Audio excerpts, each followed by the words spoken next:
Yes, guys, what's going on? So it's Sham here from Be Real TV, and I am pleased to bring you a thought-provoking podcast with an investigative journalist who has specialised in the case of Andrew and Tristan Tate. Suleiman Ahmed has earned his widespread recognition for his profound knowledge and extensive research spanning across various different domains. The Tate brothers, prominent figures in the public eye, have recently found themselves at the centre of controversy and scrutiny.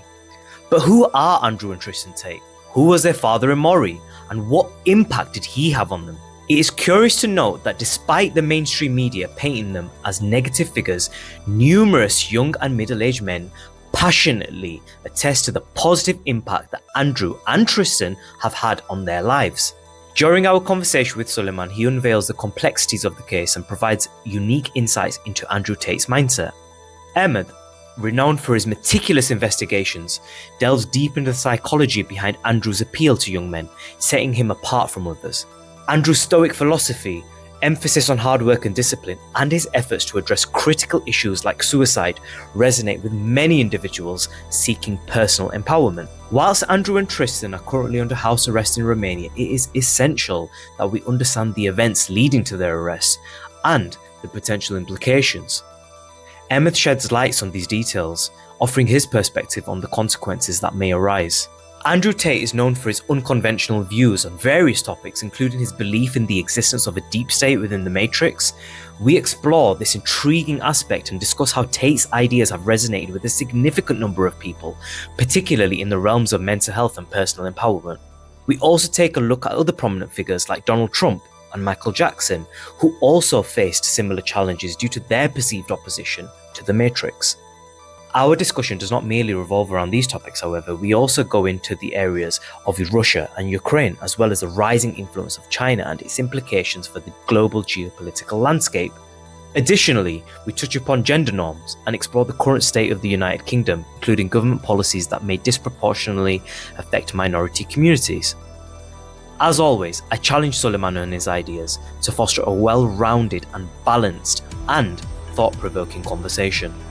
Stay tuned for this captivating episode only on Be Real TV. Enjoy this episode, guys.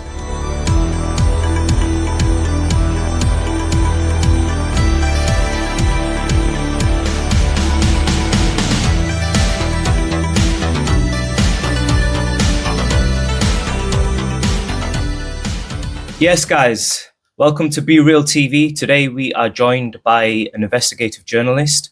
Suleiman Ahmed joins us today. Suleiman, first of all, how are you doing? No, I'm doing really well, and thank you for having me. Fantastic, lovely. So Suleiman, I just want to dive straight into it. The first topic I want to talk about is Andrew and Tristan Tate. So we've seen this phenomenal rise of Andrew and Tristan over social media, particularly last year.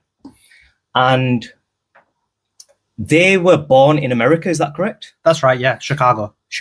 They were born in America. Their father was Andrew Tate. Now, Andrew Tate was a sort of maverick chess player. And the reason I say maverick by their record was he would often sometimes play in such a phenomenal fashion against chess grandmasters, sort of level champions. And then other times he wouldn't perform against lesser champions in chess.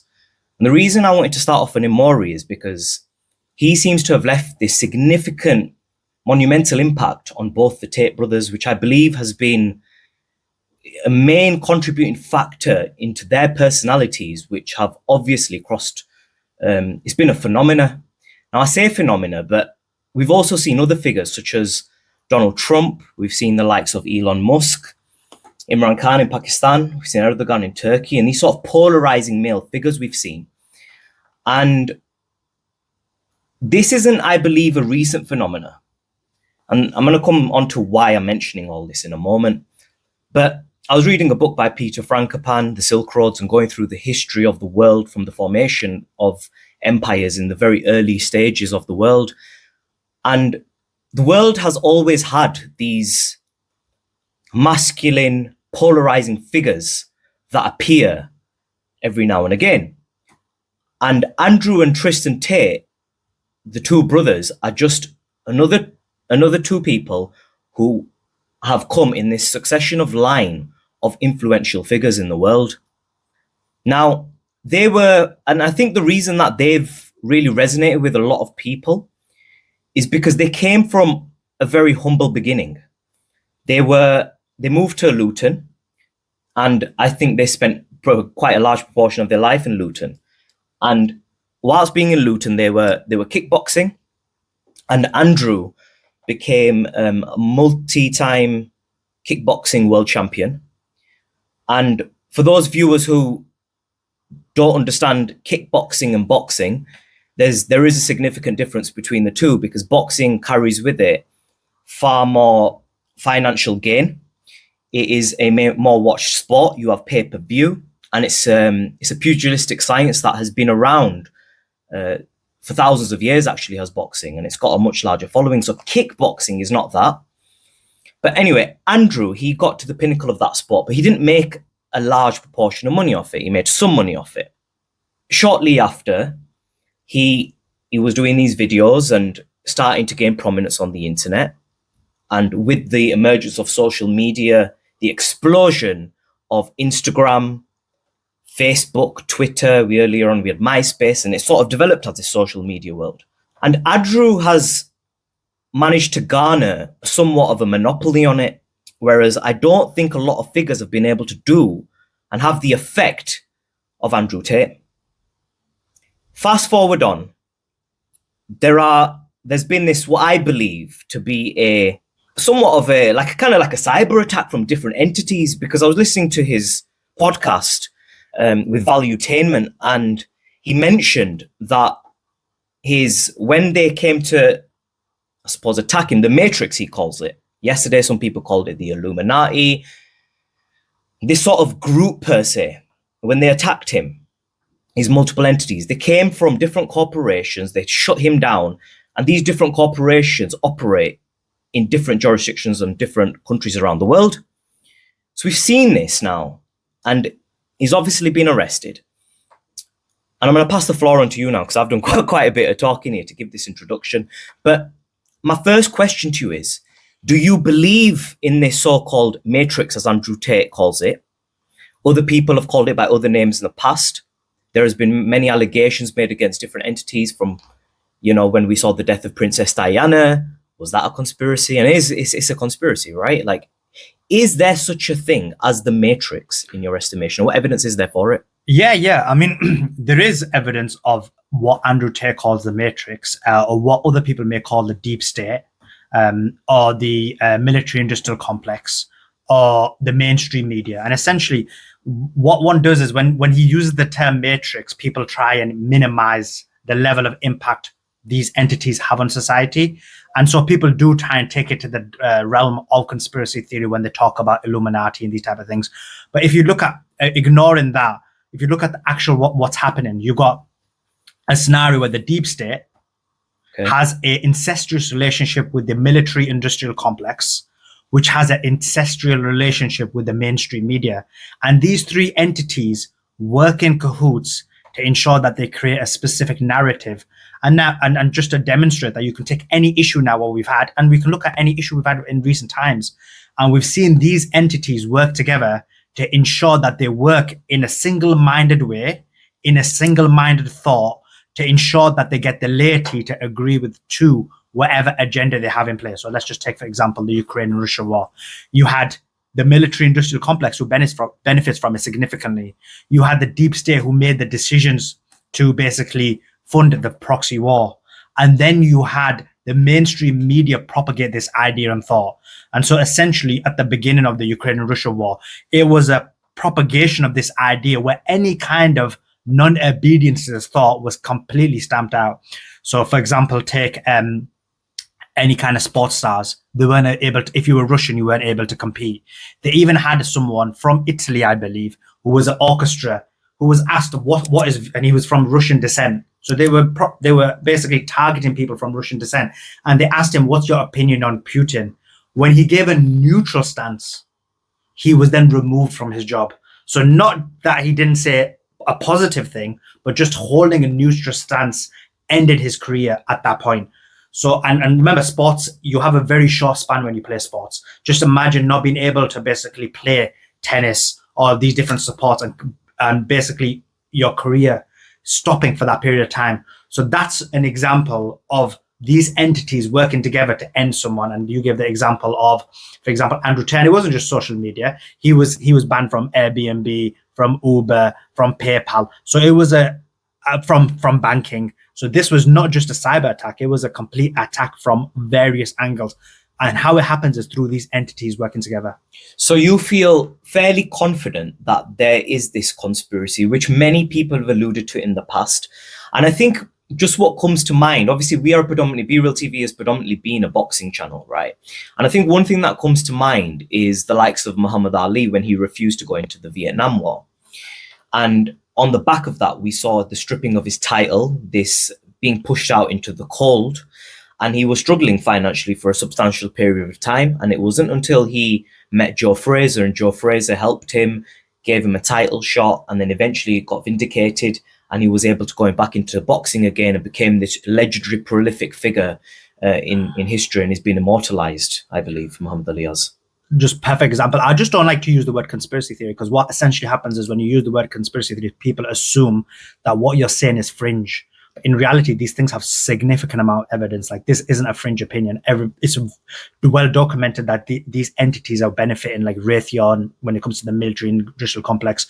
When you look at the mainstream media, when they're working in cahoots together. So this is happening. I mean, you cited an excellent example of Muhammad Ali, and I'd say Muhammad Ali is an excellent example, but almost a mirror of what's happening now. Because with Muhammad Ali, you did have that cancellation, and we can call it that, or censorship, but it happened from the right.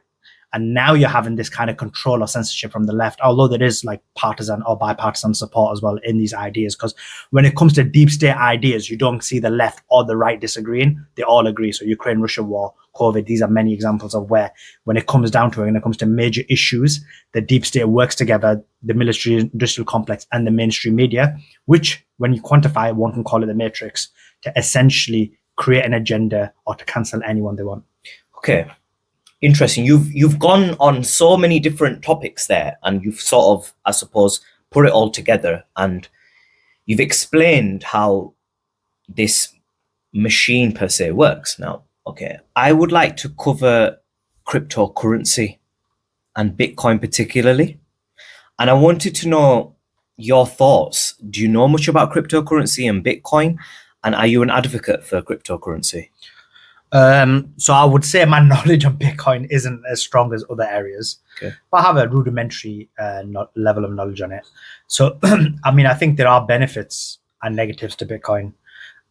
So when it comes to the benefits is the possibility of decentralizing currency. You don't have a scenario where there's like huge level of government control. Also, the concern you have with the central bank currency that essentially seems like it may be happening, that's concerns in terms of like social credit, the concerns you have in terms of where China is, and concerns of where you're going to go. But in terms of Bitcoin itself, the negative of it is obviously when it comes to like certain level of regulation. Obviously, as we know, it's used, for example, by criminal enterprises, is used by, there's that inability to track it. So those are the negatives. But in terms of the positives, like I said, it is like, the benefits are decentralization. You have a scenario where you basically no longer have, for example, one currency that controls. You can maybe have a globalized situation where Bitcoin's used. And so, we can talk a bit more about any specific questions you've got about it. Yeah, so the reason I was referring to this is regarding the issue of anti-fragility and the importance of being anti-fragile. So for those people who aren't aware about anti-fragility, is basically, in a nutshell, is the means to be able to not be attacked by the matrix or whatever you want to call it, and being able to be autonomous of your financial health and being able to do what you want to do, basically. And that doesn't mean you necessarily do anything bad ethically, but you may just want to be autonomous with your money and not being able to be shut down.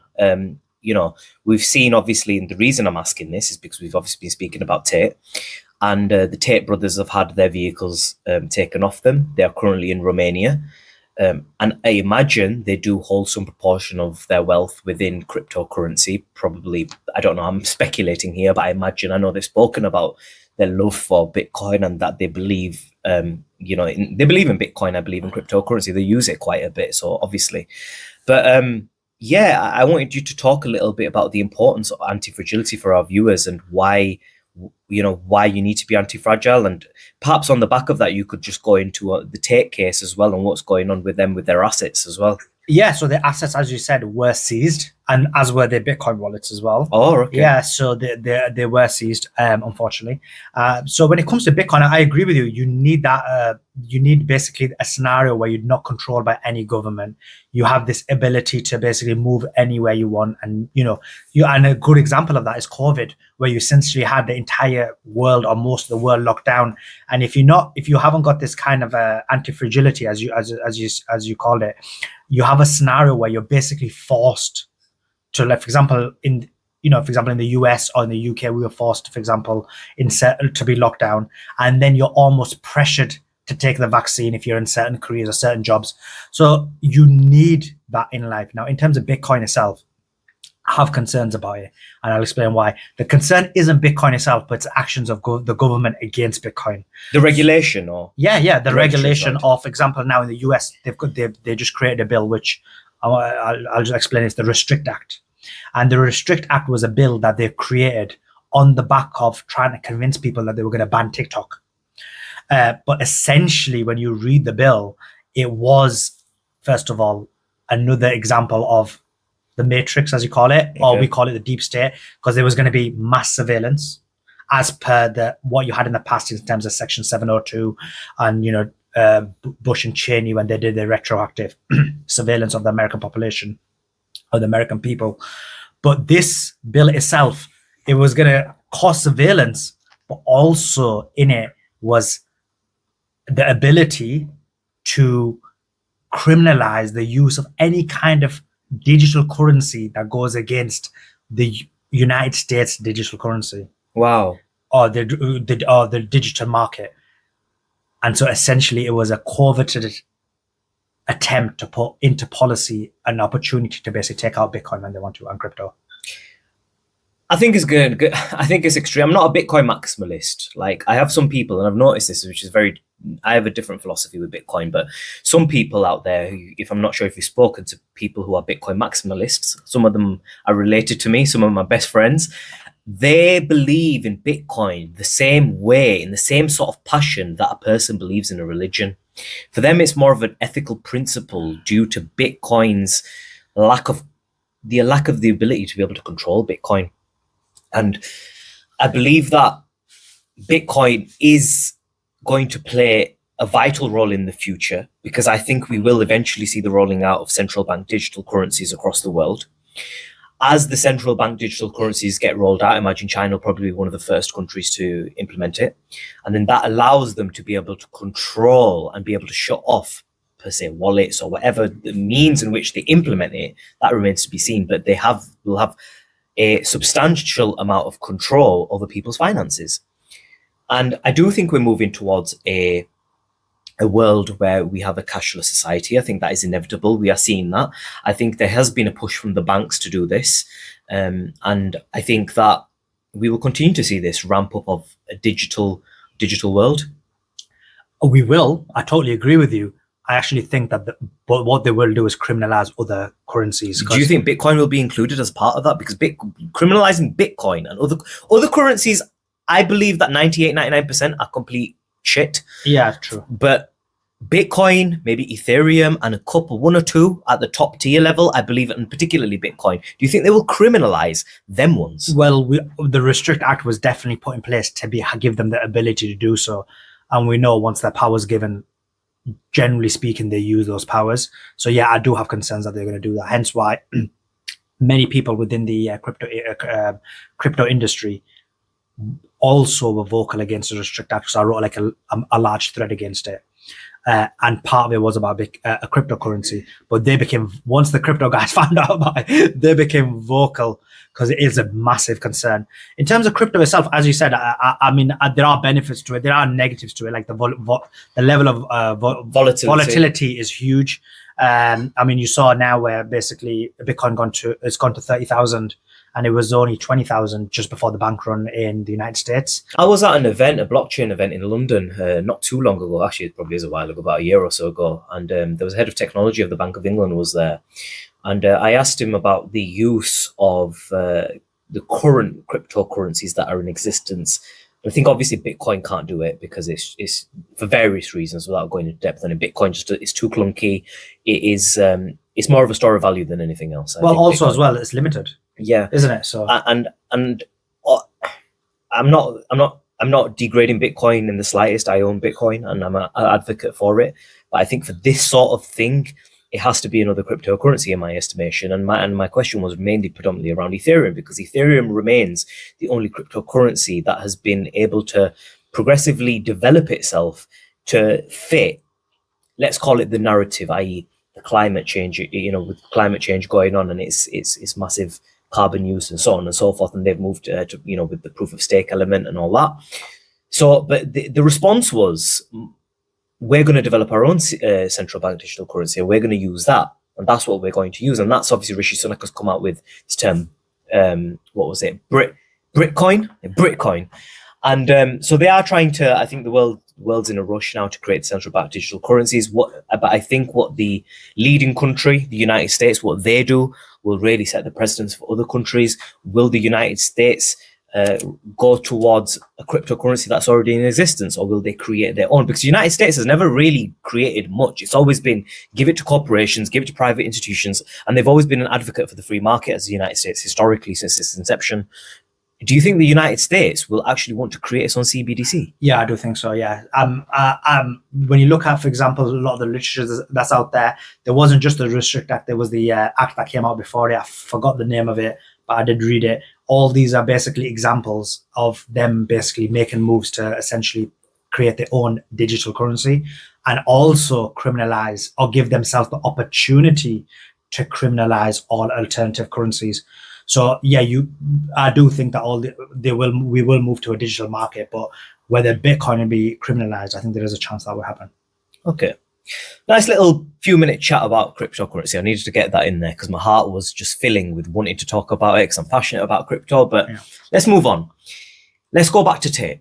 And I want to give you the floor here.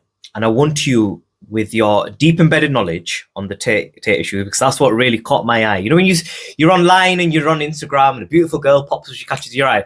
You caught my eye with the deep knowledge that you had on the Tate case, right?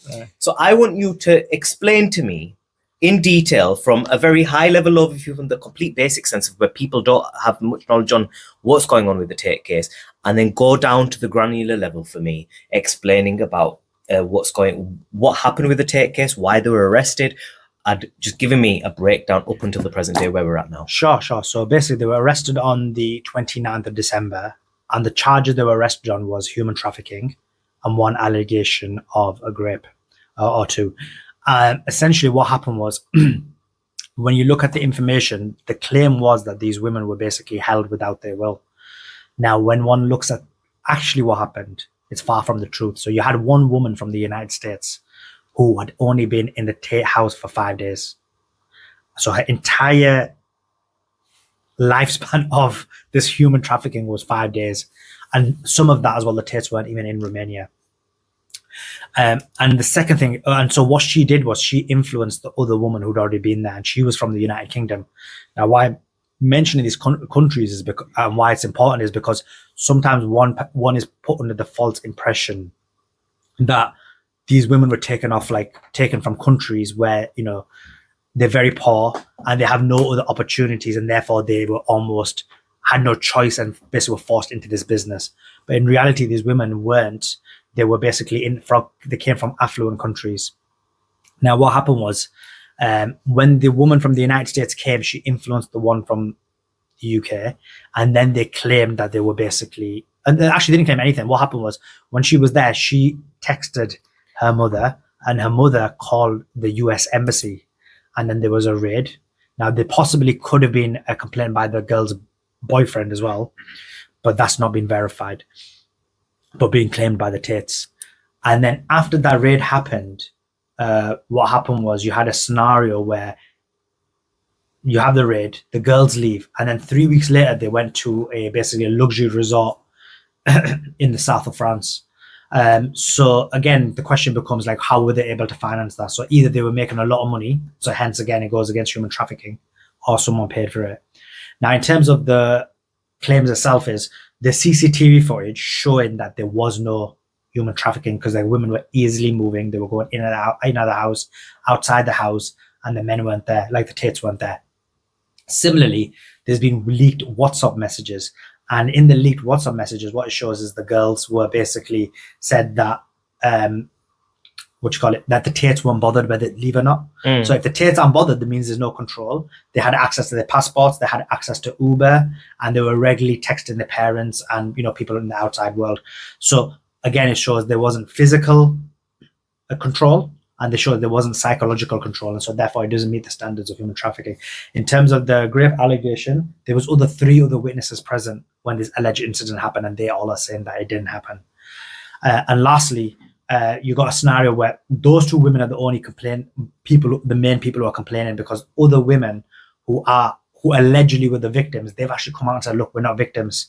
We see the Tates' family and we're not victims. Now, what the prosecutor said is, irrespective of that, we consider these women to be brainwashed. But then the question becomes, how did they make that determination? Well, how they made that determination is they never spoke to the women. So they spoke to the woman from the UK and the US, and solely based on that conversation, they made the determination that those other women are brainwashed. So imagine someone making a psychiatric analysis on you after speaking to me. So that's essentially what's happened, which is highly problematic. So that's essentially a quick summary of what's happened. So they were in preventative detention for 4 months. And what that means is you're in detention without ever being charged. So just think about that. Someone's liberty and freedom has been taken away. And it's taken away, and still you're not charged. The person is still researching whether to charge you or not. So there's that incident occurred. And then recently the preventative detention was moved and they went to house arrest. You covered that swiftly but in detail, and what this reminds me of, I was a massive fan of Michael Jackson growing up, and I mentioned him previously, but it reminds me so much of that case with Michael Jackson, and this is what's crazy about it, is because you had allegations put against Michael Jackson, of which he never got proven guilty in a court of law. And although he never got proven guilty in a court of law, he's now passed away. He's no longer with us. He died in 2009. But we now still see documentaries of people coming on and defaming Michael Jackson's character, and Michael Jackson's estate have also gone into great lengths to protect the legacy of their family member, Michael Jackson. And it's crazy because I feel like this is the same thing that happens over and over and over again. If you don't know where you've been, you won't know where you're going, and issues ripple through time. And I feel like we're just in another case again with a high prolific figure. This time it's unfortunately for Andrew, it's him and his brother. And they're undergoing this character defamation, a huge one, which is the same thing that's happened to multiple figures in history. And it's continuing, and we've now seen this phenomena of, and I wouldn't actually say it's a phenomenon. It's been going on for a long time. Is where a woman can accuse a man, not be proven guilty, but the man, especially I believe in Western countries. I know Richard Cooper talks about this significantly. Is that the men don't have much rights when it comes to family law and allegations that are put against them. So could you elaborate a little bit on that? Give me your thoughts. Of course, yeah. So, I mean, you mentioned Michael Jackson, but what happened is after the Me Too movement, there's been an accelerated situation where these incidences have occurred. And historically, these incidents occurred, and we can go into the deep historical reasons behind that. But essentially, you have a scenario where a woman can basically accuse a man. And it's up. So, for example, in this scenario, let's take the Tate's case as an example. She's accused the Tates of this, and now the onus is on him to prove his innocence, whereas before it was innocent until proven guilty. Now, what makes it interesting is that you have a scenario where, well, just look recently, we had a scenario where there was a woman called Eleanor Williams. Okay. And she essentially had accused an entire Pakistani group of grooming. Pakistani grooming gang. I heard of this. Yeah. And what happened was, after accusing them, she basically had beaten herself. And it was only after they'd basically gone to court that they managed to exonerate themselves. But up until that point, their lives had been destroyed. A lot of them tried to commit suicide. This was the level of torture that they went through.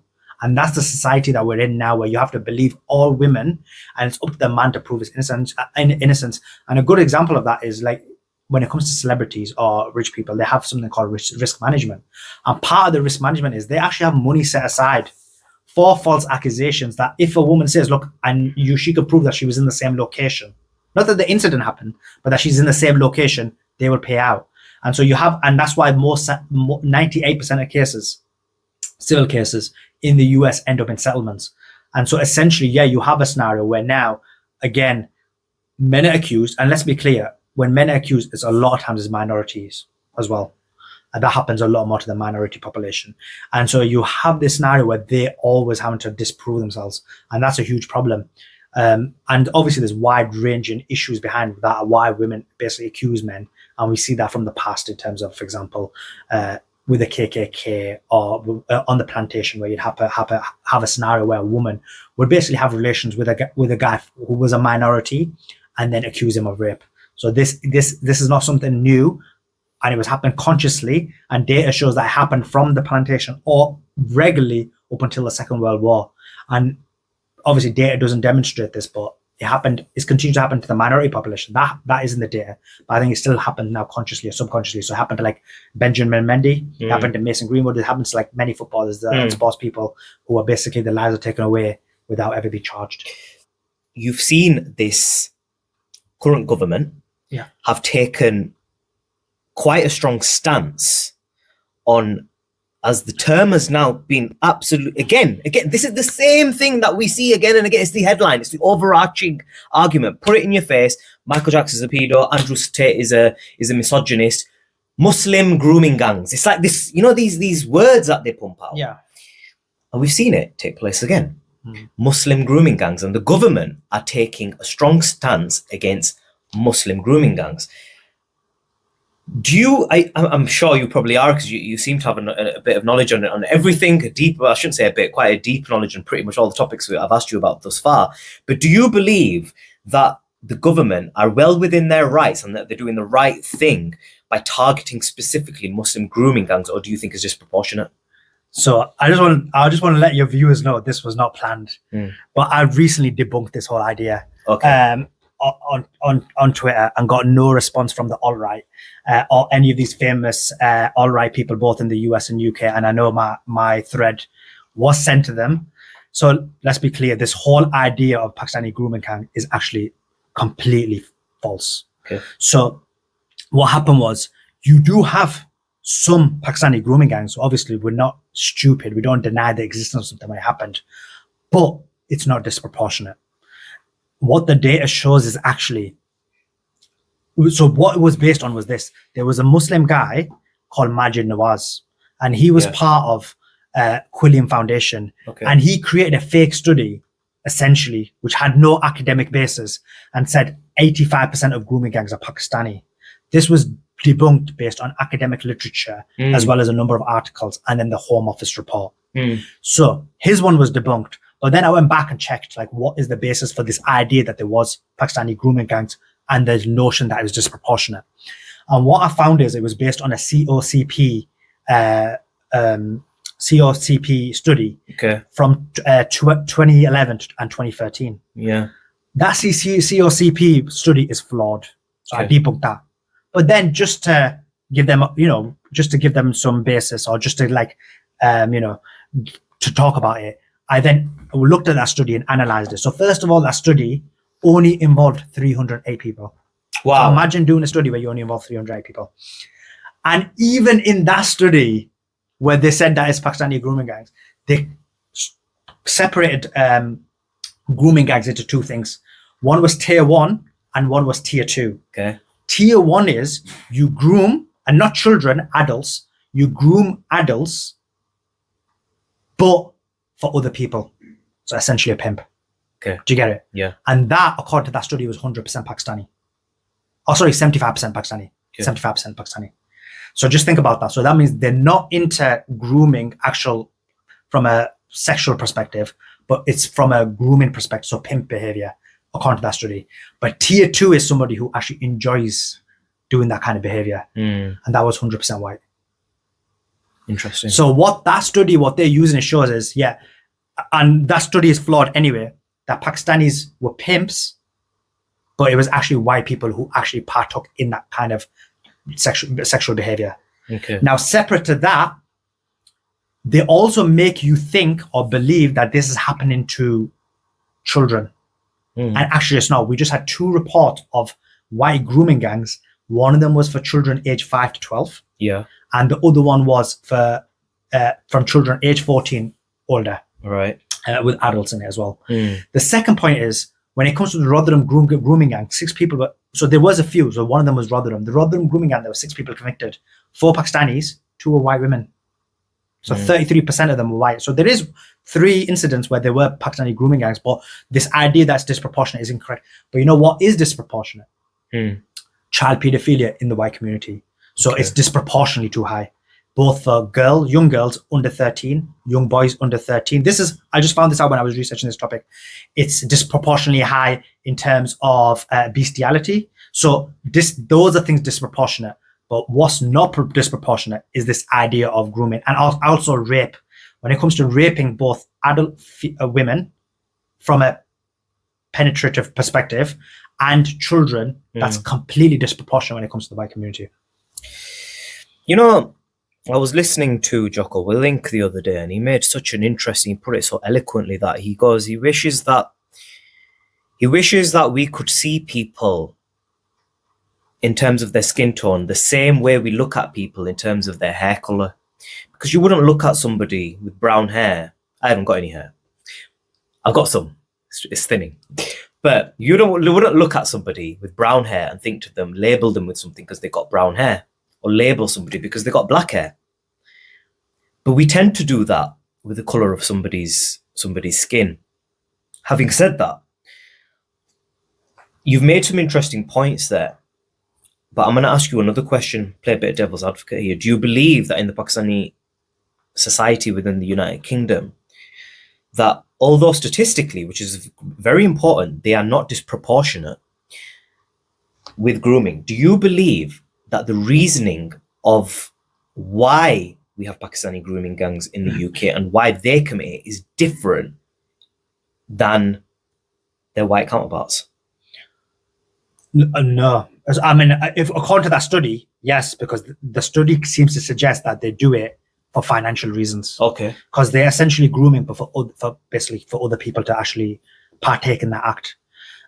So that's what that study suggests. I don't believe that study is strong. So if one goes with that study, yes. But if you don't, I just believe where you've got a scenario where these horrible incidents occur, and irrespective of race, culture, or religion, everybody, unfortunately, you have evil people in all communities, and hence why it's not disproportionate in any of the communities. But what I'm asking is, do you think that the way you tackle it for different communities, so for example, tackling that issue within the Pakistani community, tackling these issues within the Caucasian white community, do you think that the approach that you take should be different? Because that's what the government is essentially doing, right? The way they're tackling the Pakistani community is different to the white community. Why would you tackle both communities in the same way when there are pretty significant cultural differences? That's not what the government's doing. What the government doing with people like Suella Braverman and Rishi Sunak is actually what they're doing is they're importing their own hatred for the Pakistani Muslim community to the shores of the UK. So these are people who essentially have issues that go back to their own origin, the whole India-Pakistan issue, whatever it may be. Yeah. And they've imported it here because essentially this isn't a specific issue of Pakistan. So it's not about dealing with it differently. This is just a complete situation where there's a targeted attack on a specific community based on personal hatred. So when you look at, for example, Rishi Sunak, he's got links with Modi. He's got a significantly good relationship with Modi. Modi was ecstatic when he was made prime minister, and he wasn't voted as prime minister, let's be clear. And the second point is Suella Braverman is part of a Buddhist sect, which the leader of that sect was and did sexual crimes. So again, this is called basically reflecting your own inadequacies onto another community. That's what's happening with these two individuals. Now, in terms of how I would deal with it, essentially, when it's not disproportionate, you deal with it in the same manner. They're both criminal acts, and you deal with it in the same manner. Actually, you know what the data suggests? For the same crimes, and if you get an Asian and you get a white person, The same crimes, the Asian receives 57% longer sentence. So again, it shows how much less disproportionate it is when it comes to the Pakistani community, because when they're committing the crime, they're actually in prison longer. And so their prison stats should be higher, but they're not. So again, I don't think it should be dealt with differently. I think when it comes to Pakistanis, when it comes to Muslims, when it comes to white people, it comes to all the different races, there are some people within each community who commit these acts, and they should be dealt with in the same manner.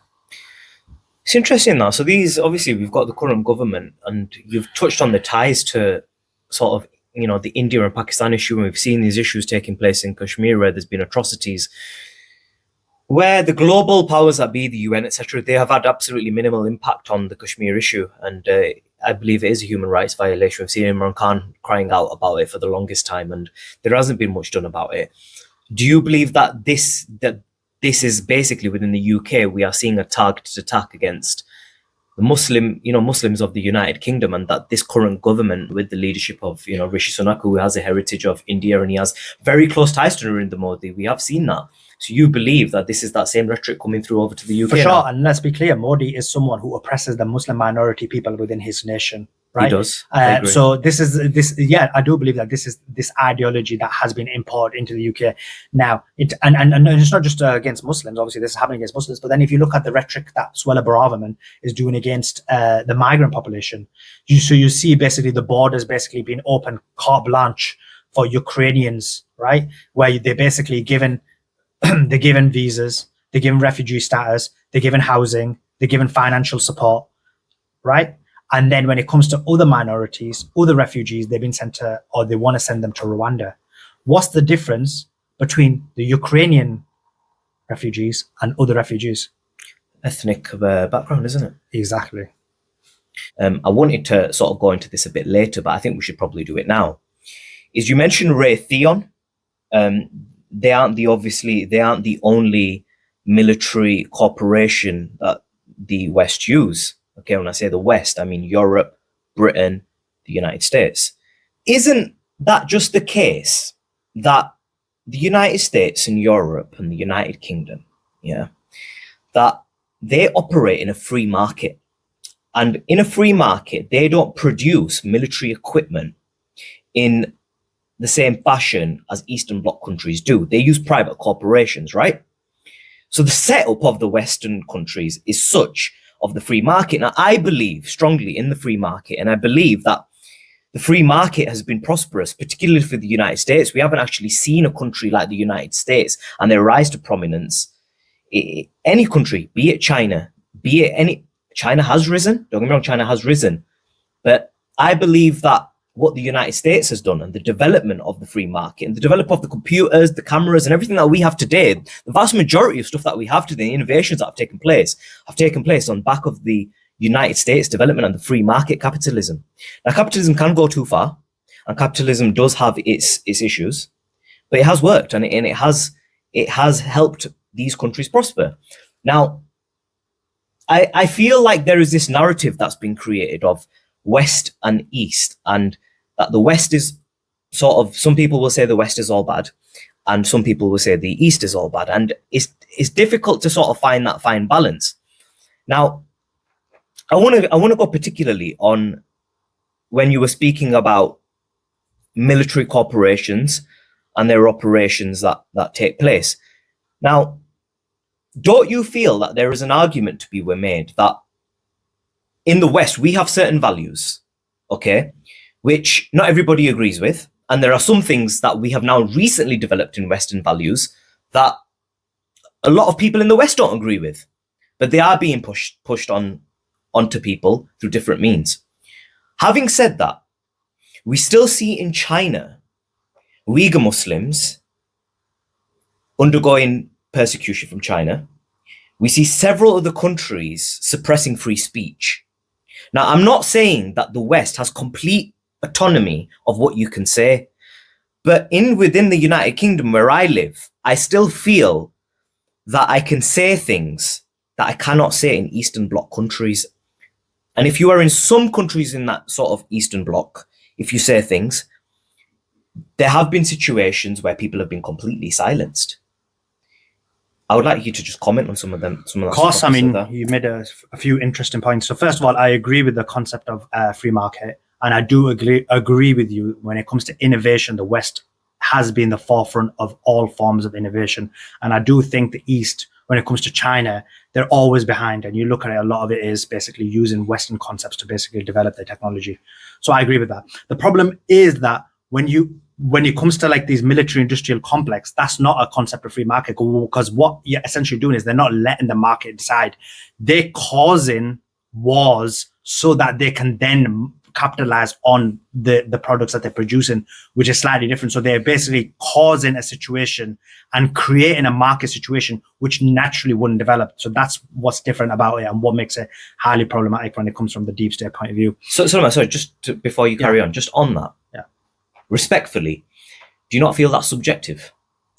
No. So if you look at it now, I mean, Donald Trump talked about it quite significantly, that there was a number of occasions where the deep state, so he gave the example of Bolton, who basically pushed for the United States to go to war. And you see when it comes to funding, is the military industrial complex who basically who have close connections with people like the people from the government, which we call the deep state, such as Bolton and so on and so forth, who are on committees or NGOs that basically or PACs, which basically funded a lot of these election campaigns, who basically caused a lot of this to happen. And essentially, you've got a scenario where look at the Ukraine-Russia war is a great example of that. Who, when it comes to the American people and Europe, much more worse actually, financially, everyone is significantly worse. The only people who benefited is the military industrial complex and basically the elite. So that's an example of where they basically initiated and caused the proxy war. They pretend it's not a proxy war, but it's a proxy war. They funded Ukraine. Ukraine wouldn't be able to manage in the war without them. So essentially, this has been a war that's been created in order, and who's benefiting? The only person who's benefiting is the military industrial complex, because the average person in the West, none of us are benefiting. Europe's been completely massacred. Germany, after the blowing up of Nord Stream, is significantly struggling.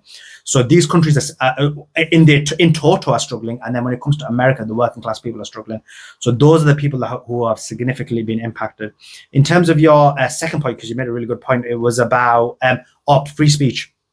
Look, when it comes to free speech, you have scenarios. You give an excellent example of the Uyghur Muslims. We wouldn't have something like that in the West. And that's what differentiates the West from the East. And so hence why we think it's important to talk about these ideas, because our concern is that the West is going down towards the same lines as countries like China, where, as you said, things are significantly worse.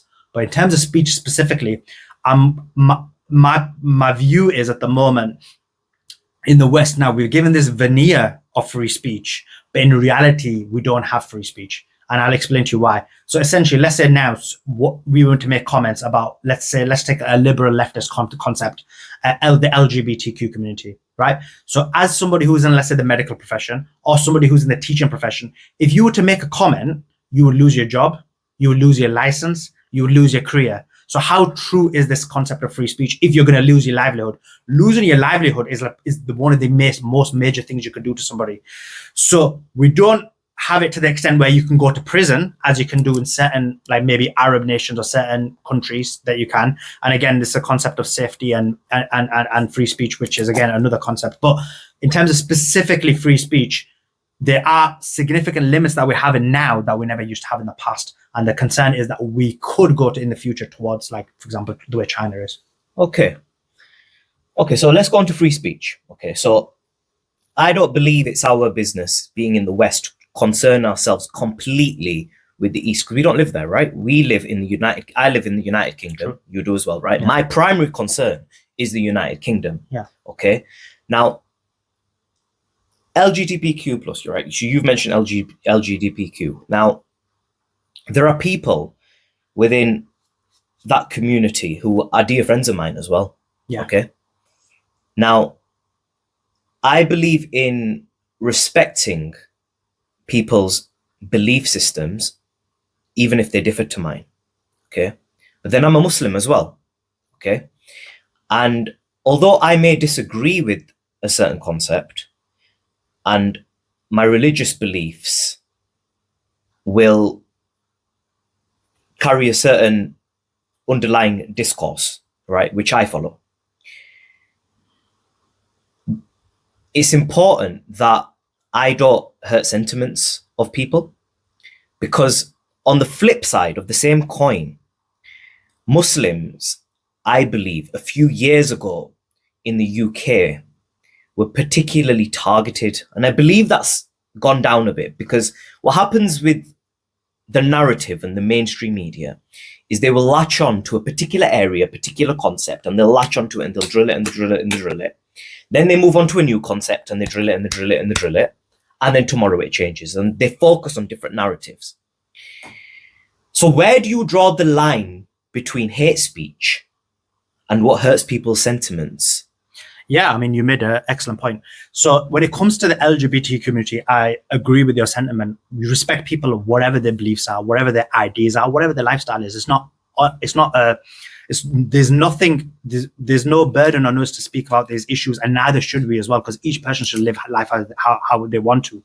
The issue you have is when I mentioned the LGBTQ, but what I mean in total isn't just LGBTQ. I'm talking about liberal leftist ideology. It's propagated and permeated so much into society that essentially it's not just a scenario where whether you agree or not, it's basically you're being conditioned to learn and believe in certain ideas. So for example, in my view, children are way too young to learn about these ideas. We're from the United Kingdom. We have in the United Kingdom something called relationship sex education, right? Where sex education, as well as a lot of these ideas, are taught to children when their mind and their brain is not developed to be able to understand these ideas or what they mean, or to be able to analyze the situation. So it's a form of conditioning. Another form of conditioning is, for example, when these ideas are basically taught through the Hollywood industry, through the television, through the media industry, television, or whatever it may be. And so what you see as the result of that is the Gen Z population, there's a significant increase. According to some data, 25 to 42% identify as LGBTQ. So just think about the significant shift. So it used to be 2% or 4%. So just that level of shift demonstrates that it's not something, it's nature that's causing it, and that's the propagation through media. So the issue I have is significant propagation through media. So so in my view, when it comes to media, every community should be represented, but proportionally, right? But when you've got it where it's a propagation of ideas, that is forcing peak children whose minds are not developed to believe in certain ideas, or to believe that, for example, they're not in the right body or whatever it may be. And that for me is an issue. Let a child decide naturally as opposed to propagating it. And the second thing is education. Now in the United States, they're not as far along gone as we are. So in the United States now, they are speaking about these issues and are talking about the concerns they have about these educations being taught in schools. But in the United Kingdom, we're past it. It's already part of legislation. It's already part of law. But that's highly problematic. Like, these ideas should not be propagated at a young age when your mind isn't developed to do so. Now, when a child is old enough, of course, you learn about ideas, you learn about these thoughts, and then you're able to balance it because your mind is developed. But when your brain isn't developed, that's what the issue I have with it. Okay. I want to go back to the topic of Ukraine and Russia. Yeah. Okay, because I sort of that quick bullet point noted down about Ukraine and Russia. Now, you talked about the war. I just want to ask you straight up, like,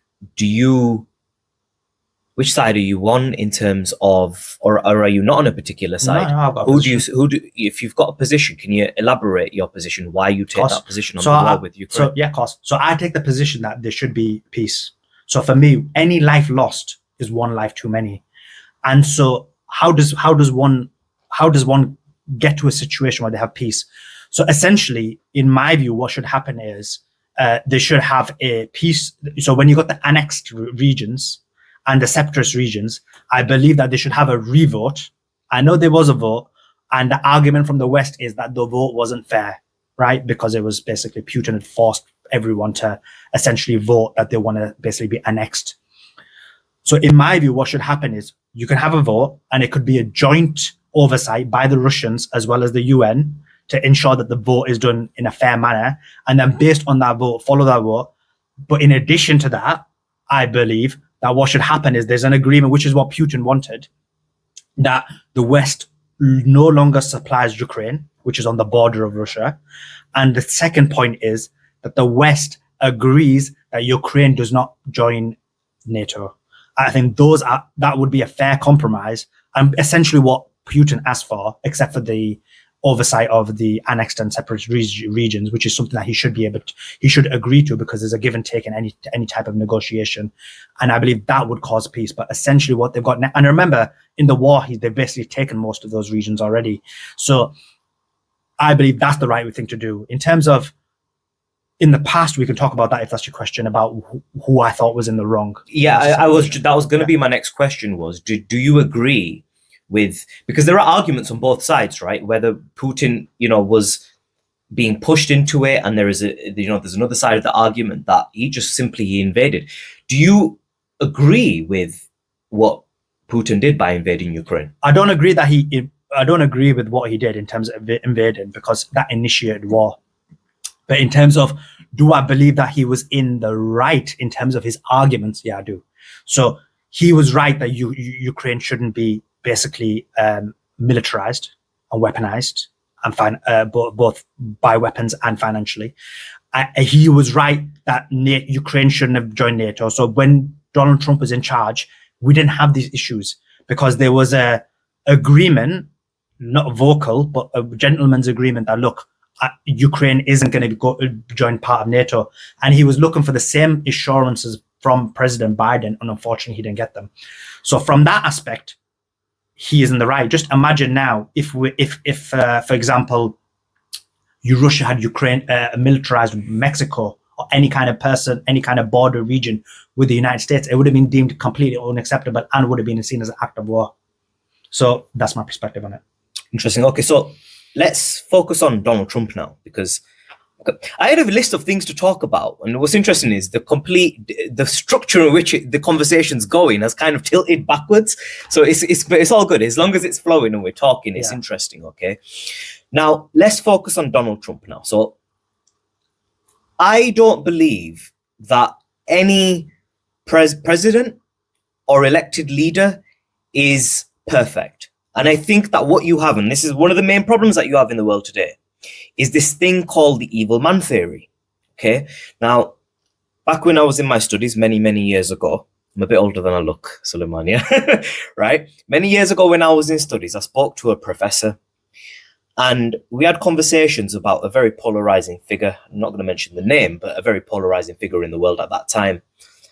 And he mentioned this evil man theory to me, and what he stated was very interesting, because I think it applies to the vast majority of the population, that when somebody does something wrong that you disagree with, depending how critical what they've done is, people either go to this way or they go that way. They either support him or her massively, or they will go completely against that individual. And they're not able to critically and effectively analyze that person's policies. Instead, they think with their heart and their emotions, which we're human beings, and they completely either attach or they detach, and they go on the opposite side.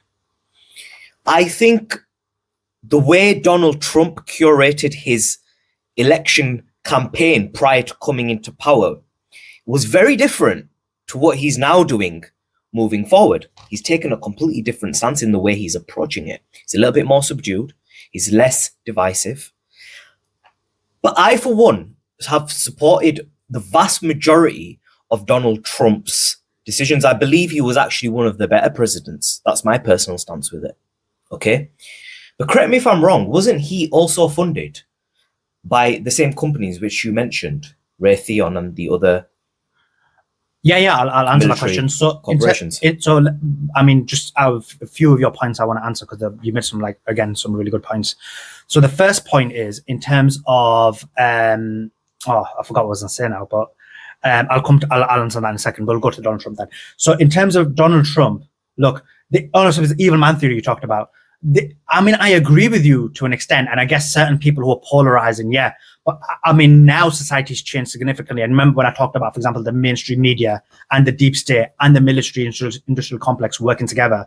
So a good example of that is you can have a scenario where if they want to propagate a person and they do certain actions, those actions will be minimized. So we know, for example, from Biden, we've got Hunter Biden's laptop and so on and so forth. So many of these issues that were highly problematic, or his connections to China, so on and so forth, have been minimized because he's their guy. But similarly, for example, the whole Russian disinformation, which has now been demonstrated that it was actually a hoax, was propagated because they wanted to propagate Donald Trump as a bad guy. So it's more about them creating these characters, and it's not about the actual issues at hand that cause whether they want to demonstrate someone to be good or evil. In terms of Donald Trump, yeah, I mean, I do believe that when it comes to the United States, he was a good president, both in terms of economically, putting America first, and as well as from foreign policy. So he didn't initiate new wars. He was trying to minimize foreign wars. He had a big stretch. There was a stretch of 18 months where there was no basically casualties, of which the majority was within Trump's reign. So from that perspective, he was a very good president. Where I think he's a lot different now is, I wouldn't say subdued, because I would say he's gone worse. But, really? Yeah. Not in terms of his comments about minorities or whatever it may be. Those I agree with. I think he realizes he needs to get that voter base on board. He did have a significantly, if you look at for example, Mexican vote for Donald Trump, it's increased significantly over time. But more specifically, if you look at his recent interviews, if you look at his recent public events, he's been full on against his attack against the establishment. And he's talked about how he's gonna, drain the swamp on what have you. So that has been significantly different from the first campaign, where he's literally gone against them. In terms of your funding, of course, yeah, he did get funding from a lot of, I don't know about Raytheon specifically, but he did get funding from a number of places. Now, the argument is that he had to get that. But remember, he was already a millionaire, so a lot of his money was self-funded. Yeah, was self-funded. So he wasn't subservient to his donors as per what other presidents have been in the past.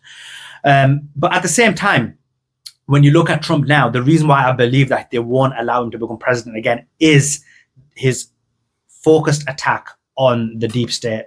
And if you look at it, he's been very anti-establishment. He understands that hiring people like John Bolton wasn't a great idea in his first regime. He made a lot of terrible hires in his first term as president.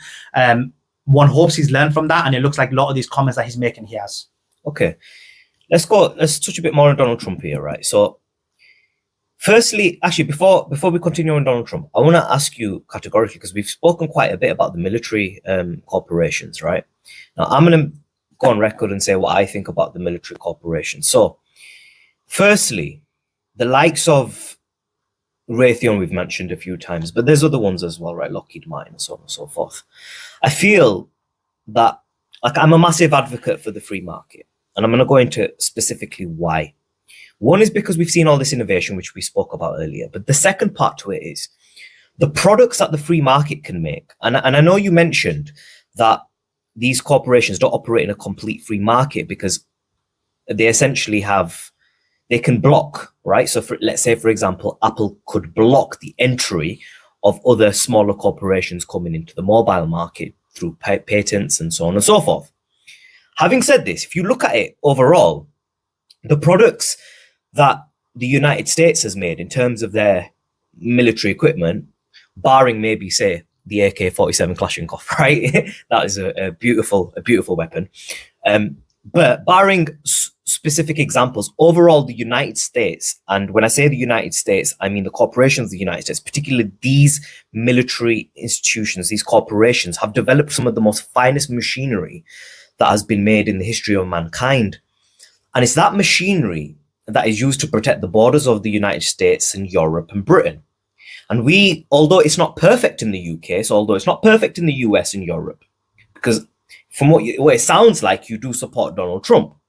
And there are supporters of Donald Trump. Same within the United Kingdom. There are supporters of certain politicians, and it's an argument that's ongoing. But at the end of the day, we are a part of the West, and I believe that we have values in the West, which it's not perfect, and it's an ongoing conversation.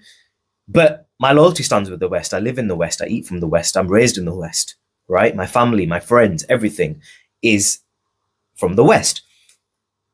Are you against these sorts of corporations? Are you against the military complex from developing high-end equipment to try to compete with the likes of China, Russia, who are developing extremely prolific military machinery themselves now? Not as good as the United States. I still don't believe that.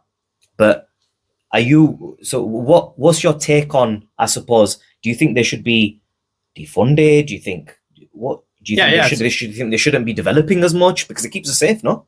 No, so I mean, I agree with a lot of what you said. In terms of innovation, it's imperative. Like you said, you don't want a scenario where, for example, China, Russia, maybe even Israel, get to a scenario where they're basically out advancing the United States or even the UK. Well, we'll talk mainly about the United States. And that's not just in that, that's in many technologies. AI comes into it. Absolutely. There's many technologies that you basically need to make sure that you're ahead of the game when it comes to those specific technologies. So no, I'm not against innovation, both in the military complex or in AI. So even Elon Musk's possible pause, I don't think is a great idea for that reason.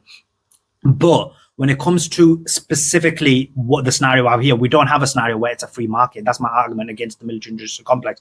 So the funding, first of all, they're significantly funded by the government. So it's not completely free market. When it comes to US funding, if I remember right, it's almost 8 times that of Russia.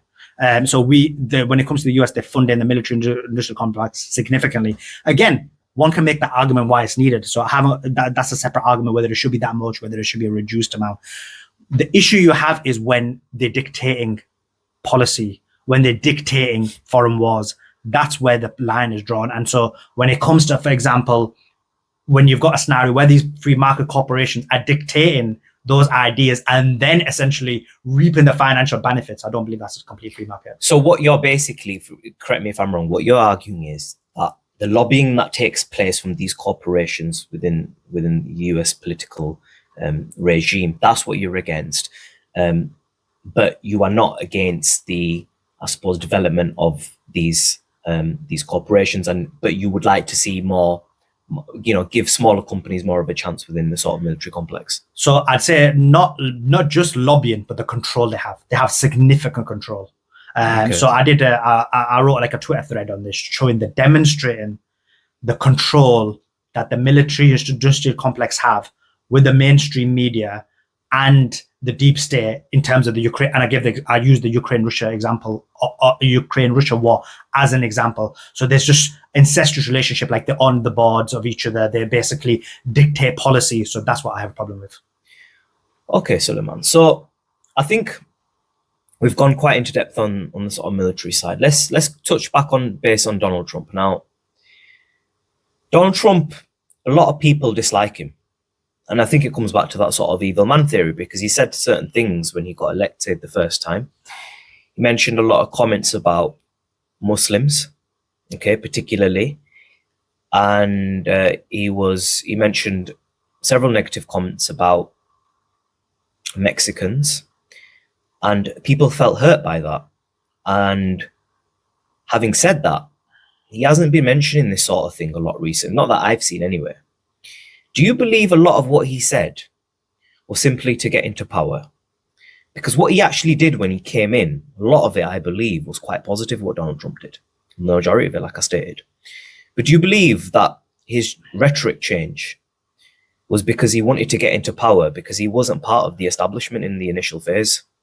Yeah, I do actually, but just slightly from a different angle. So the rhetoric that he was saying, I remember, let's be clear, when it comes to the Muslim ban, which is the famous argument that's used against Donald Trump, that was actually initiated by Obama, but implemented by Trump. But people forget that because, again, this is another example of how you frame someone in one manner as opposed to framing someone in another manner. But in terms of specifically, yeah, I do think that when it come to his movement initially, the MAGA movement, Make America Great Again, a movement, he'd assumed that he needed the alt-right to help with that movement. And what I believe is over time he's realized is he doesn't need to, because the alt-right essentially want him to put America first. But essentially there's a wider base of voters who want him to put America first. And hence why you have a lot of these movements, which is basically putting America first. And part of putting America first is no more foreign wars, no more, putting the American people first, making sure that it's American companies that are given first dibs on many of the things. So essentially, by making this change, it's actually been beneficial for him because he's widened his base. Okay. So I'll just tell you my sort of take and summarize this in my opinion, and then I'm gonna push on. So my belief is that I think, firstly, with the Ukraine war, I think that no war is simply black and white, and I believe that there are arguments on both sides of the eastern and western sides, and even within the east and within the west. I've spoken to, for example, I was in a restaurant the other day and I was speaking to a waitress. She was from Ukraine, and she was explaining to me how at first she was somewhat pro-Putin, but after the war and the killing, she can't help but dislike him because he shouldn't have invaded. And she was talking to me about NATO, so on and so forth. So it's mixed feelings within the country of Ukraine, mixed feelings within the country of Russia as well. I think you've made some very interesting points on that. But I do believe that a country does have the right to autonomy. I do believe that. At the same time, I do believe that from when people say America's people term, they go on to this term America. Is America is made up of the government, corporations, and the individuals, right? And if the government changes tomorrow to the Donald Trump part, if we switch from Joe Biden to Donald Trump, I think you'd see a drastic change within the United States and their foreign policy that takes place when people term this, America did this and America did that. And as you go to places like, I've been to Turkey, you go to Pakistan, and you go to these certain countries, they term America in such a fashion that it's just this blanket, but it's not that black and white. I don't believe it's black and white like that. So, I mean, I agree with you in terms of Trump, because he was an outlier. Yeah. But he was an outlier. That's quite important to realize, because if you look at it, I agree with you. If Trump was in power, I believe the war would end very quickly. There would be some kind of peace treaty or peace agreement.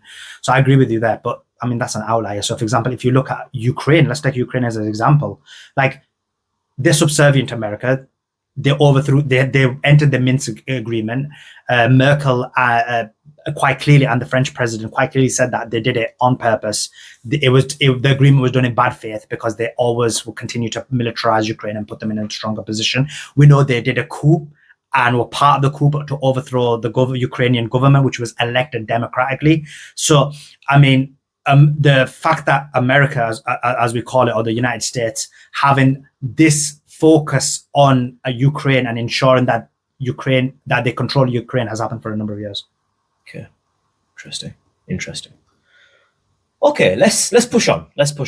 Okay, let's go back to the infamous brothers who we touched on, but we never really got into, right? So I gave the introduction on the Tate brothers, Andrew and Tristan. They had this, I think we spoke about the Matrix, and you eloquently went into depth on what the Matrix is and the sort of deep state. You mentioned quite a bit about that. Do you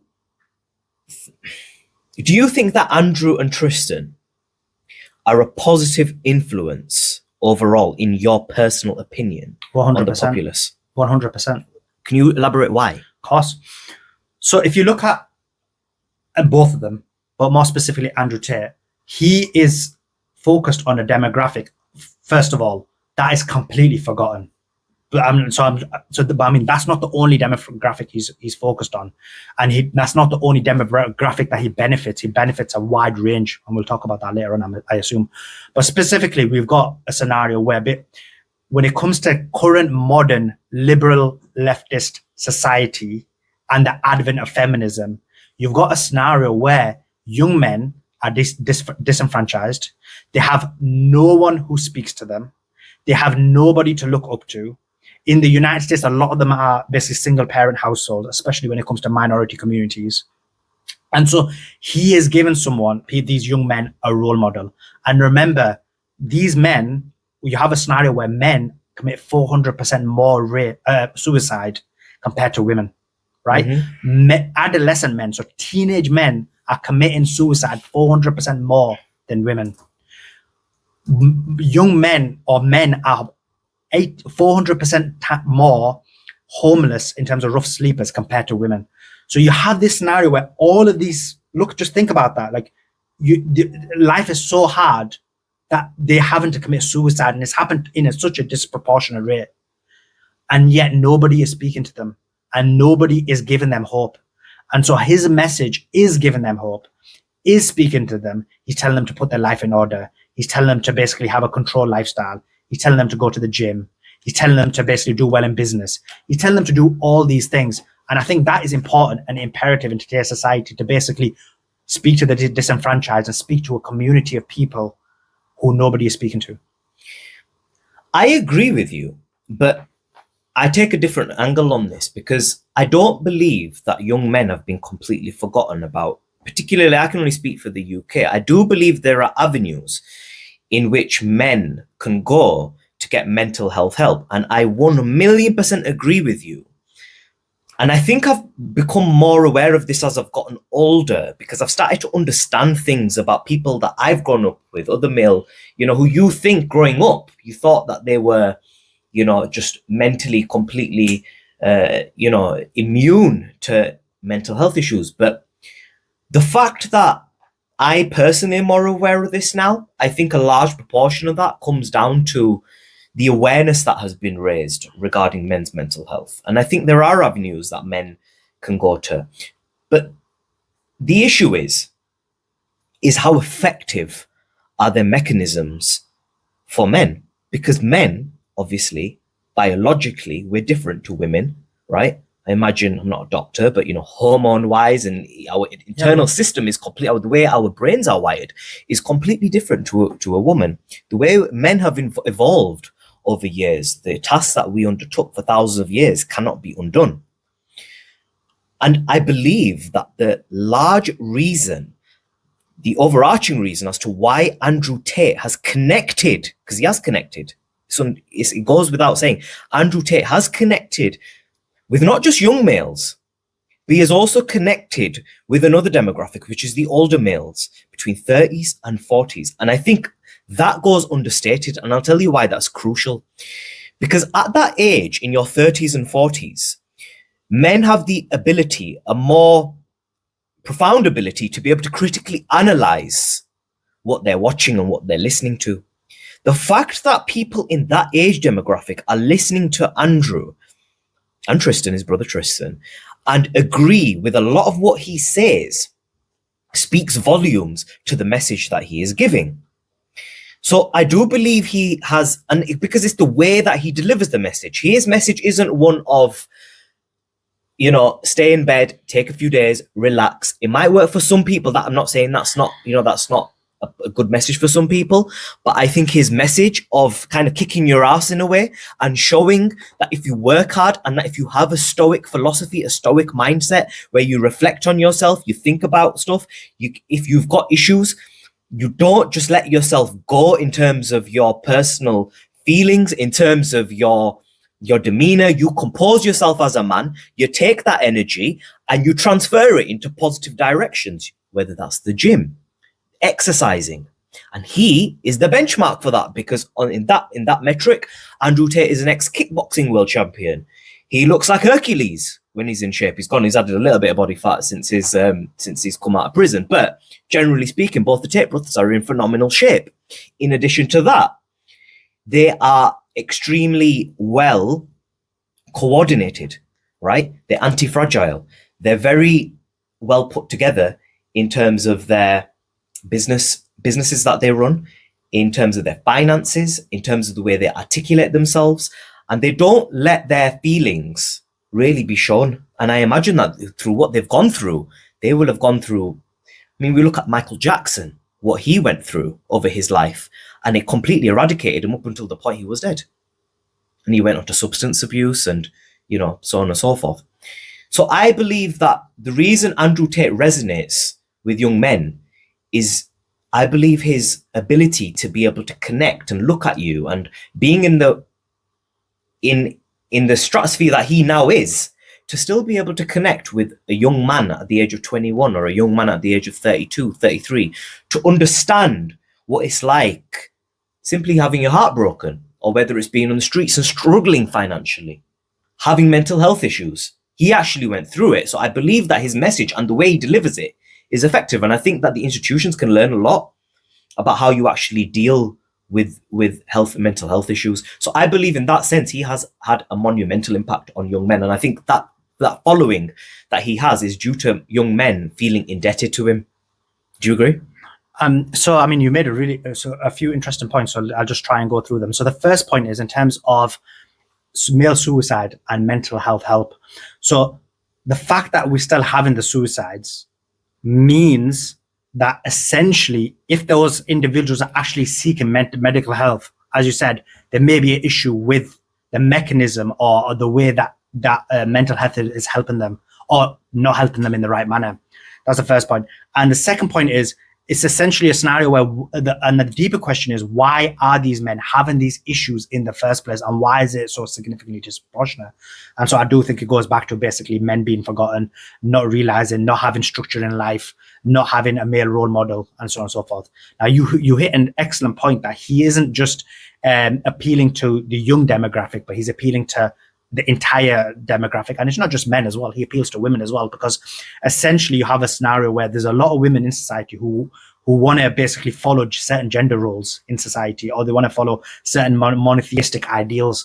And so he appeals to them as well, because they're being told that it's okay to have those views and you don't need to go to, be a career woman. You don't need to do these things. You can do if you want to, but you don't have to. And so he's appealing to a large demographic in that regard. But in terms of what you said, you're quite right, because when his message, and there's a different layers to it. So for example, as you said, there is a layer to it where he's appealing to the youngsters, and that's like, for example, humor, joking, being a lot more direct. But then there's a lot of nuance to his ideas as well. So I always give this example. He might say, for example, like women are dumb, right? And people say, it's misogynistic. And that'll appeal to maybe a youngster. But in reality, when you look at his argument, or you look at his position, he's explained it in detail, that he's saying, look, for example, women, when it comes to their memory recall, it's not good as men. And we have significant amount of academic literature when it was allowed.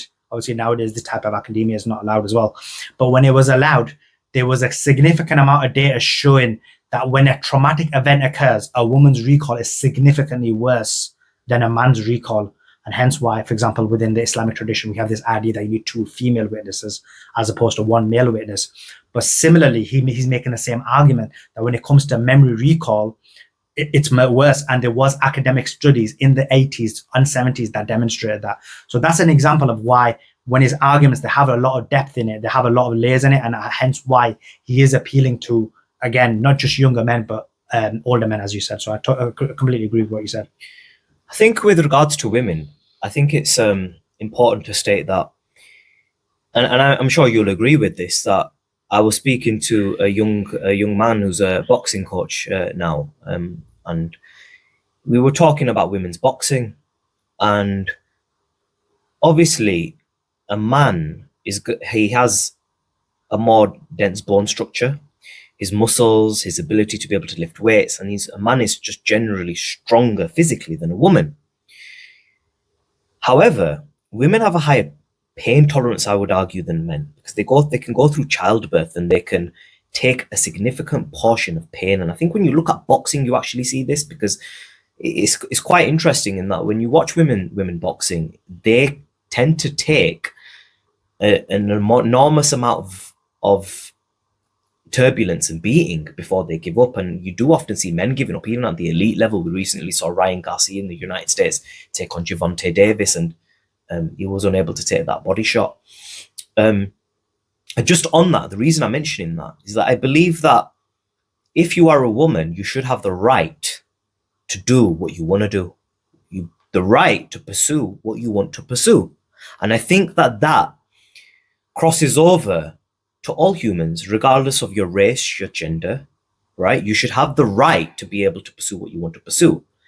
Now, there's a difference between having the right and for it being optimal for you as a person. And I think what Andrew is saying, correct me if I'm wrong, generally, his general discourse is that the right shouldn't be taken away to do what you want to do, to pursue whatever career you want to pursue. But he believes that you shouldn't, because we have kind of moved the needle. We've gone from women having absolutely minimal to no rights to now they've got a lot of rights, to women, and we're developing as as a country in the United Kingdom, in the West, we've developed. But I feel like the needle is kind of going towards a point of uncertainty, and there's a lot of confusion there. So I mean, you're right in terms of Andrew's opinion.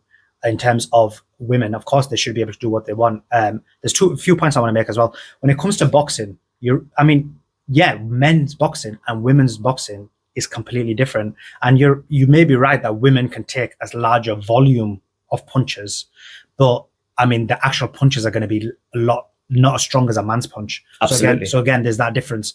And you see that, for example, now when the WBC have said that they're going to do transgender athletes, they're going to allow transgender athletes. They said they're going to make it as a separate entity, and they're not going to put it as part of, like, for example, women's sport or men's sport. So there's obviously reasons for that, because they know that the sport will be dominated if that did happen. So again, when it comes to sports, there is a significant difference in terms of ability when it comes to male and female athletes in all aspects of sport. You see it in football, for example, men's sport is much more entertaining and better than it is, for example, women's sport. I mean, there was an incident where the US women's football team lost to, like, the under 15s men's football team.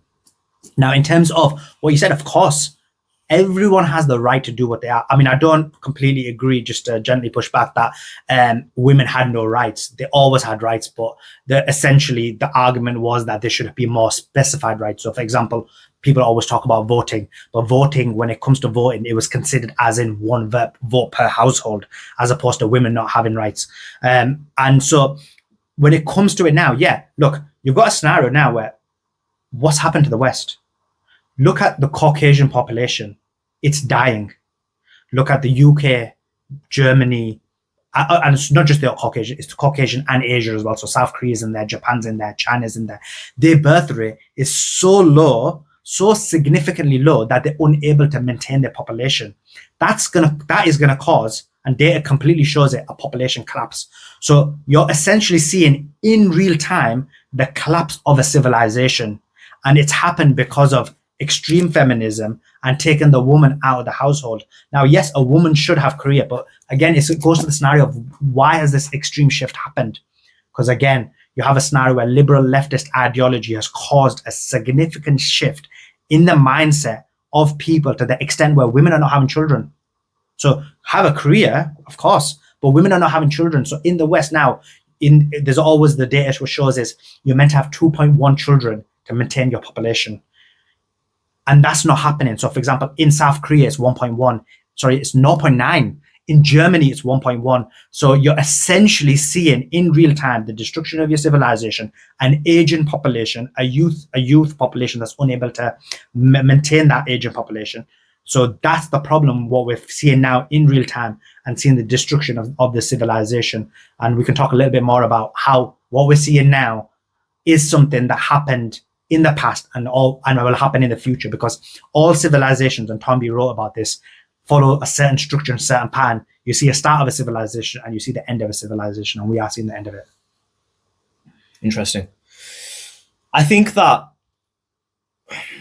as you look into empires which have come and gone, and the destruction of empires, there are a variety of factors that impacted the destruction of different civilizations, but often at a time, what you see, the same continuous discourse you see throughout the beginning of time to now, is that empires often destruct by themselves first. 100%. And then you have that little snake that was just slithering around, maybe doing some trade with them, setting up camp, and then when they're weak, they attack, and then the empire collapses. And I think that's what's happened.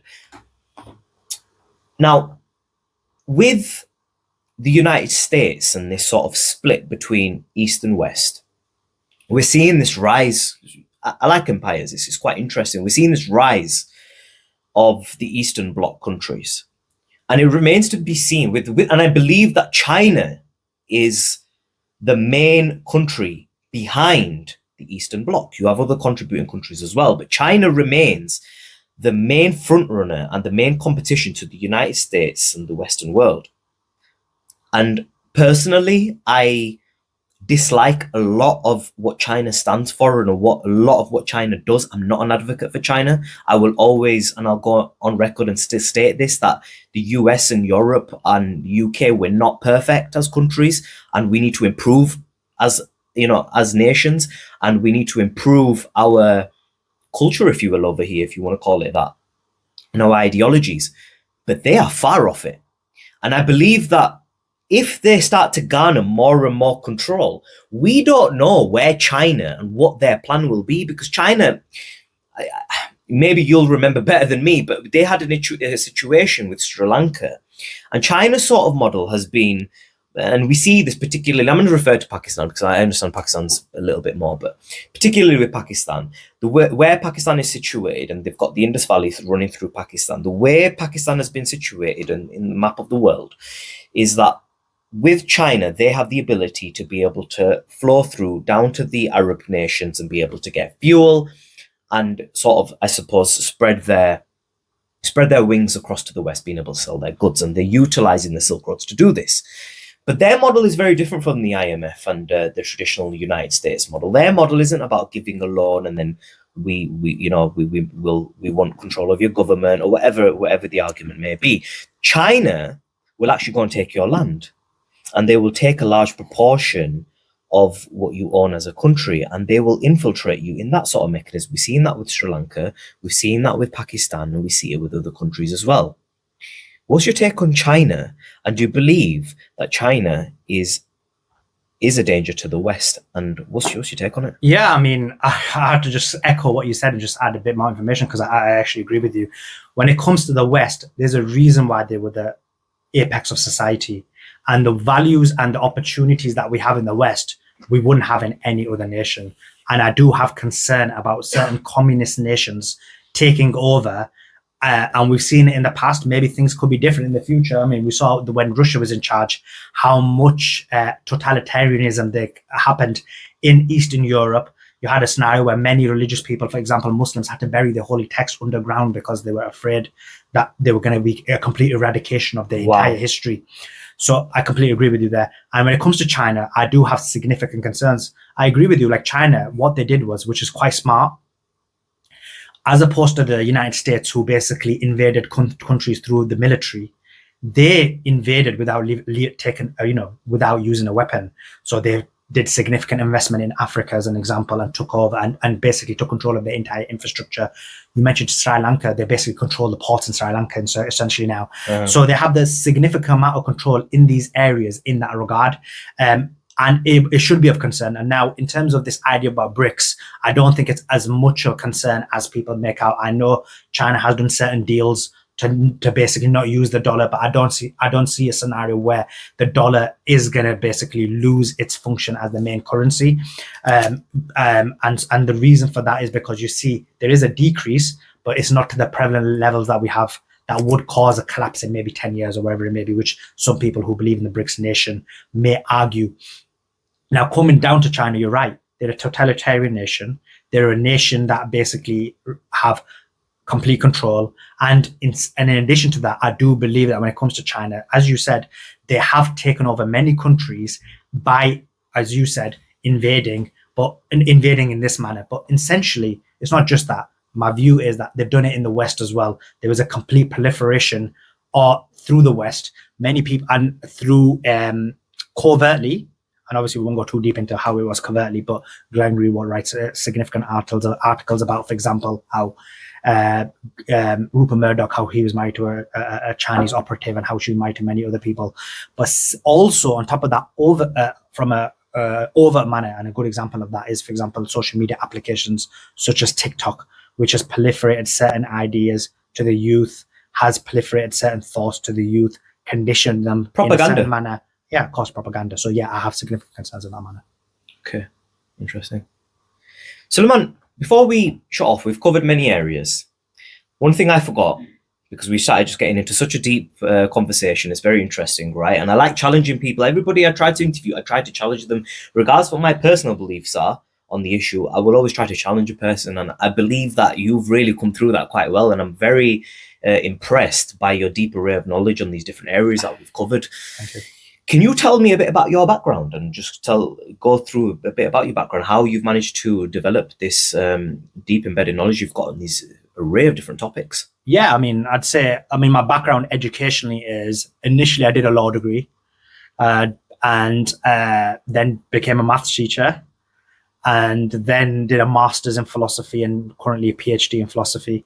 And then I got into journalism, I did research. I've written a number of articles and books, both in philosophy and theology, and some things within Islam as well. And then I talked about, for example, I wrote articles about certain rights of individuals. So a good example you may be aware of is, like, for example, minority rights in Pakistan. And the case of that was Asia Bibi. So I did work in that area. And then just generally speaking, just making sure that I do read a lot, both in terms of like classical literature books as well as modern books, and as well as science fiction books. You're not listening to Andrew Tate's advice there, though. He said not to read books, Suleiman, so you got to put the books down, no? To be honest, he makes a good point, because essentially, I do think reading books are good, right? Because unfortunately, I don't think people are that smart. And so the best way of bouncing your ideas off is through maybe classical writers. But in terms of what Andrew Tate said, if there was a binary choice, but I don't believe that we have a binary choice, but if there was a binary choice, I don't think you should read books, and you should actually make sure you're successful in life. I agree. I think there's... call it educational masturbation, my friend called it, because I wanted to do a PhD, and he said to me, instead of doing a PhD, that's go into the corporate world, do something else, because a PhD will just be simply educational masturbation for the sake of doing it. You're better off building a bridge, because it's actually something real. And I think that's where Andrew comes from. I do believe reading books is good, but I think it needs to be within a limit. And it's interesting, I was listening to Elliot Hulse's on YouTube, and he talks about your life going through seasons. Sometimes you will be in a phase where you may want to go a bit more introverted and learn, allow your body to do that. Sometimes you may want to be extroverted, go out, go to the gym, exercise, go achieve, open a business, do something like that, become a bit more extroverted. At that time, you need to do that. Doing anything a little bit too much for too long will result in your body going through a sort of spiritual and mental intoxication, and you're battling what your body naturally wants to do. So you need to find at different times in your life what you want to do. And sometimes that can be reading a lot and educating yourself. Because I don't believe that Andrew hasn't read books, because he's an extremely astute individual on philosophy, world politics, and various areas and stuff that you just don't learn over YouTube. Oh yeah, he definitely reads, because I've sent him a few of the articles I've wrote, and he's read them. So it's not like he doesn't read. So I think he was talking about it from the perspective of what you said. You're completely right. So the only reason I'm doing my PhD is basically, and the reason I started was for the title as opposed to anything else. And so when it comes to life, you have to basically focus and do the more important things. But you're completely right in what you said. Essentially, in life, your life is limited, right? You have a limited amount of time, and essentially we have a plethora of information, both in literature, both in books, as well as TV and all these things, which are a complete waste of time. And you have to basically focus, and you choose and select the right things you read. So don't read all books, or most of the books are rubbish. Don't watch all TV shows, because nearly all the TV shows are rubbish. Don't watch movies, or nearly all movies, because they're all rubbish. So your time is finite, and you have to really choose and be selective in what you choose. So that's imperative. So I agree with you. I agree. I just want to touch on one last thing. I think even with reading, there is a propaganda within the bookstores. I'm not going to mention which bookstore particularly, but there is a well-renowned bookstore, and I went into it. The area on religion and traditionalism, if you want to call it, was completely minuscule, and they were pushing agendas which we've spoken about today, particularly to children. And I think that you do need to be extremely selective about what you read. It was actually the rapper Low Key who mentioned the importance of not obliterating your brain with garbage. 100%. And I think that's very important. So based on that, don't watch garbage, people. Make sure you watch Be Real TV. Follow us here. You might learn something. Suleiman, thank you very much for joining us today. It's been a pleasure speaking to you, and hopefully we will catch up. Are we going to catch up again soon? No, definitely. I feel like I'm asking for a second date from a girl. No, definitely. I enjoyed it. It was a riveting conversation.